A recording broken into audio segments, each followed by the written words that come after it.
Dr. Tharoor, the Chinese ambassador to India, Xu Feihong, sharply criticized Donald Trump's decision to impose tariff, and he has said, give the bully an inch, he will make a mile. And this, of course, is coming in the backdrop of that very crucial meeting where Prime Minister Modi is traveling to China for the SCO summit.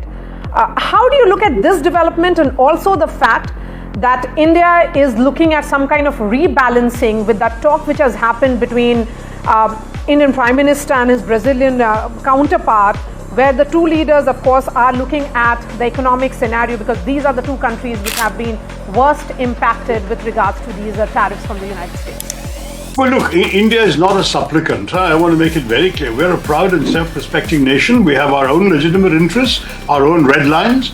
And though we must empower our negotiators to spend the next 3 weeks seeking the best possible deal, and there are some concessions we can make reasonably as part of give and take in any negotiation, we must also be prepared to walk away if the American position remains unreasonable. You know perfectly well, Maria, we cannot and will not sacrifice the livelihoods of 700 million Indians who are dependent on agriculture just to appease Mr. Trump.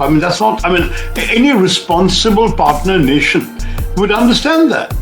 And in a democracy which is driven by its own influential constituencies and lobbies, they understand how these things work.